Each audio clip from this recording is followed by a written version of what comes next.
Noi sosteniamo il no al prossimo referendum perché il tema della giustizia non viene affrontato nel merito. Sappiamo che è una battaglia politica che ha portato avanti il governo, comprimendo i tempi della discussione e dell'approfondimento, e non tocca nessuno dei veri problemi della giustizia su cui anche ci sarebbe magari da ragionare. Ma abbiamo visto che il tema della separazione delle carriere è un tema che è già presente nel nostro ordinamento, ci si potrebbe lavorare sopra, ma questo referendum, che millanta di intervenire su certi temi, non incide veramente sulle questioni. È il segretario cittadino del Partito Democratico a lanciare la campagna referendaria per il no a Padova.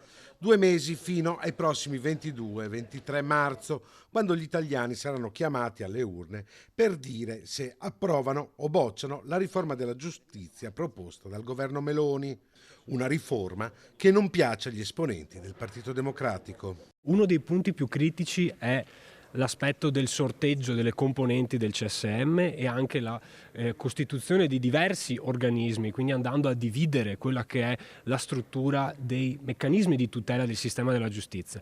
Quindi quello a cui andiamo ad assistere è un indebolimento delle garanzie che abbiamo, dell'autonomia della magistratura, dell'indipendenza, esponendoci al rischio fino anche all'aspetto della casualità del sorteggio solo sulla parte dei magistrati, mentre sulla parte dei cosiddetti laici abbiamo delle liste ristrette ma fatte dal Parlamento. Il referendum confermativo del testo della riforma non richiede il quorum.